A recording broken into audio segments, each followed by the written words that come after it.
Kami yang di luar disadarkan betapa lemah dan tidak berdayanya. Selama ini ceramah menggelegar di atas mimbar, tapi ternyata apa yang sudah dilakukan. Ada pecinta Habib Bahar bin Ali bin Smith, mohon doanya pada Abah Ana agar diberi kekuatan, kesabaran dan ketabahan dalam menghadapi ujian Allah Subhanahu wa Ta'ala. Kan berarti setelah Habib Bahar berusaha namanya dijatuhkan, saudara, namanya dibuat jelek, berita di framing sedemikian rupa untuk menjatuhkan nama beliau. Jangan Anda pikir umat Islam akan mundur mencintai beliau, saudara. Jangan Anda pikir dengan nama beliau dijatuhkan, kita tidak lagi ada di barisan beliau untuk membela beliau. Saudara, kalian bisa penjarakan Habib Bahar bin Smith, akan tetapi saudara, kalian tidak akan pernah bisa untuk menghapus cinta beliau di hati-hati kita. Mereka adalah cucuku, mereka darah dagingku, mereka keluargaku, kata Nabi.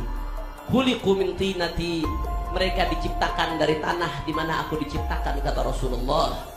Ruziku fahmi wa ilmi, mereka mendapatkan pemahamanku, mereka mendapatkan ilmuku. Ada habaib misalnya yang tidak bagus akhlaknya, itu tetap cinta sama Alillah, tapi dibersihkan, dididik, dinasehati. Bukan berarti karena ada oknum satu dua yang berbuat begitu kemudian dicaci habis. Kami dan datuk-datuk kami tidak pernah mengajarkan kebencian kepada siapapun. Kami datang ke Indonesia bukan untuk menjajah kepada Anda, tapi kami, datuk-datuk kami semuanya datang kepada Anda untuk mencetak ulama, kiai-kiai ada di Indonesia ini. Awas, Anda tanggung jawab sama Rasulullah SAW. Kami dididik untuk menghargai muhibbin. Kami tidak pernah ambisi dengan jabatan PNKB. Setelah menghirup udara segar pada Sabtu 16 Mei lalu, kini Habib Bahar bin Smith kembali harus merasakan dinginnya sel penjara. Kalian itu orang bikin konser buat apa? Suruh kami bebas. Jadi Pak, jangan tangkap Habib Bahar, tangkap kita semua. Baru bebas, Bahar bin Smith kembali dijemput masuk tahanan.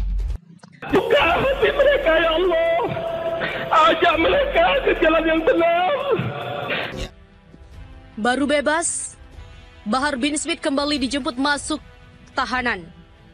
Mantan terpidana kasus kekerasan terhadap anak, Habib Bahar bin Smith, kembali ditangkap. Penangkapan itu diduga karena Bahar mengundang massa saat berceramah dan tidak mematuhi physical distancing di hari saat dia bebas pada Sabtu kemarin. Kabar penangkapan Bahar dibenarkan oleh Ketua Persaudaraan Alumni 212 Slamet Ma'arif. Dia mengatakan Bahar ditangkap sekitar pukul 3:30 waktu Indonesia Barat. Slamet belum mau menjelaskan secara rinci mengapa Bahar kembali ditangkap meski baru bebas berkat asimilasi.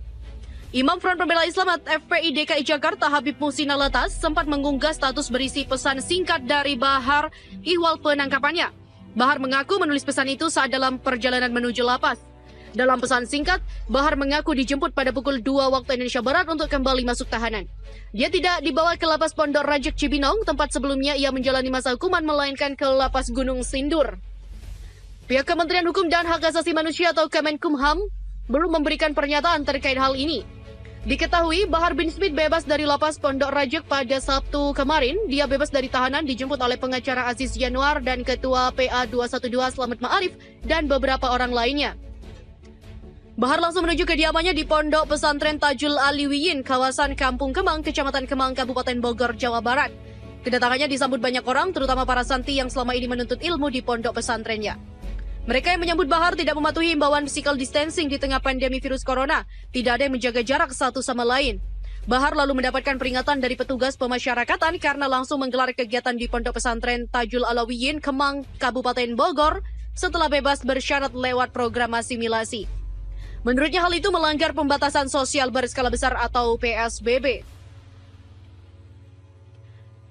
Kepala Divisi Pemasyarakatan Kementerian Hukum dan HAM Jawa Barat Abdul Aris pada Senin dikutip dari Antara mengatakan, setelah kejadian tersebut maka pihaknya memerintahkan petugas pemasyarakatan untuk menelpon yang bersangkutan, mengingatkan bahwa bagaimana pencegahan COVID-19 saat masa PSBB, jadi tidak boleh mengumpulkan massa yang banyak. Aris juga mengaku sudah mengingatkan Bahar agar tidak membuat kegiatan yang mengundang massa di pondok pesantrennya tersebut.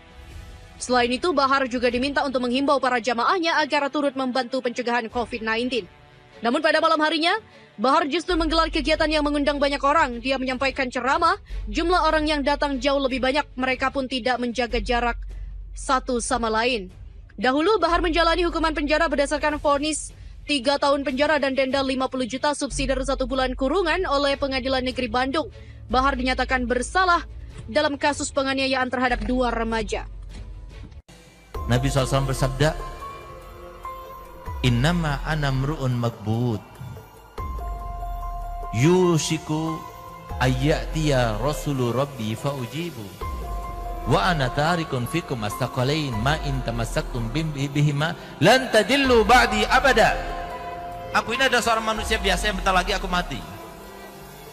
Mungkin sebentar lagi datang utusan Tuhanku, dia akan menjemput rohku dan aku akan mengiyakan undangannya. Tapi aku tinggalkan kalian 2 hal. Tolong camkan baik-baik ini. Kenapa sih hadis yang dibawa terus kitab Allah wa sunnati, kitab Allah wa sunnati? Kenapa ini hadis itu kan diriwayatkan oleh Imam Hakim dan kita Mustadraknya? Kenapa kok itu terus yang dibawa? Kenapa hadis yang justru diriwayatkan oleh Imam Muslim yang lebih sahih, lebih kuat derajat kehadisannya, kesahihannya daripada hadis yang Imam Hakim itu? Rasulullah mengatakan kitab Allah wa itrati ahli baiti. Kitab Allah, pegang teguh Al-Quran dan keluargaku. Kenapa Nabi SAW mengatakan demikian? Jawab, kenapa? Ada apa? Lalu kenapa Nabi SAW di akhir hadis itu beliau mengatakan uzakirukumullah fi ahli baiti, uzakirukumullah fi ahli baiti, uzakirukumullah fi ahli baiti. Aku ingatkan kalian ya, aku ingatkan kalianlah terkait dengan keluargaku. Hati-hati, mereka keluargaku, mereka cucuku. Dan Nabi SAW berkali-kali mengatakan, aku ini adalah manusia biasa sama seperti kalian. Subhanallah, ambil satu contoh, lihat bagaimana orang yang memuliakan dan tidak memuliakan. Ini contoh yang sangat luar biasa terkait dengan akhir zaman ini. Ada sebuah cerita yang fakta, bukan cuma cerita yang khurafat, di mana ada seorang syarifah punya anak 3. Gak beruntung yang hartanya itu bersambung dengan zuriat Nabi. Beruntung mereka yang mempunyai perhatian kepada zuriat Nabi. Nabi SAW sendiri bersabda dalam hadisnya, Man sona'a ma'rufan li bani Abdul Muttalib walam yujazihi fa'ana ujazihi yawmal qiyamah. Barang siapa yang melakukan suatu kebaikan bagi Bani Abdul Muttalib, siapa sekarang? Ya para habaib di cucunya Nabi. Maka aku nanti membalasnya pada hari kiamat. Subhanallah, ini ada cerita. Tapi jangan ditiru. Ada Habib, memang gak punya dia, tapi dia malu mau minta-minta. Dan sifat Habib yang paling kental, sifatnya orang Quraisy itu begini, merendah kepada orang, paling anti. Kalau semua ada Habib yang seperti itu, terkontaminasi. Itu Habib yang terlumuri itu namanya. Kalau Habib yang asli enggak. Coba lihat bayangan orang Quraisy. Kenapa sih orang Quraisy itu kalau jalan tuh harus pakai kuda? Kenapa? Karena takut sampai jatuh sesuatu barang, dia nggak mau menunduk, itu nggak mau. Dia perintahkan itu, yang namanya budaknya, ya kalau jatuh sesuatu yang nggak berharga, walaupun yang jatuh itu 1 karung isinya dinaran, ribuan dinar, nggak diambil sama dia, diambil oleh budaknya. Dari saking merasa nggak mau merendahkan diri di depan orang. Itu sifat daripada habaib yang asli. Subhanallah. Bagaimana Nabi kita Muhammad SAW kemudian mengajarkan kepada kita untuk menghormat, memuliakan mereka, sampai lihat bagaimana perhatian Nabi kepada mereka. Ini sambil contoh, ambil pelajaran tapi jangan diambil contohnya. Ada orang habaib, dia nggak mau minta-minta, apalagi sampai nipu-nipu, nggak mau. Tapi apa? Dia mau makan, dia berusaha kerja nggak dapat uang. Dia cari kerjaan nggak dapat kerja, sementara dia dan keluarganya harus makan. Sehingga apa? Dia datang kepada seorang pedagang penjual barang-barang kelontongan seperti apa, beras, ya, sembako itu ya. Dia datang, ya, Ji, saya mau beli berasnya Ji, tapi saya nggak punya uang, mau nggak Ji saya beli pakai kertas ini? Itulah saya katakan tadi, jangan ditiru. Tapi apa isi kertasnya? Hutang kepada datukku Nabi Muhammad SAW. Hutang kepada datukku Nabi Muhammad SAW. Masya Allah, Haji itu bilang, Masya Allah, berjuang kertasnya. Ambil duit, ambil, taruh di paku. Biasa kan pedagang itu kan, notanya taruh di paku, nanti taruh lagi, nanti 1 hari dihitung.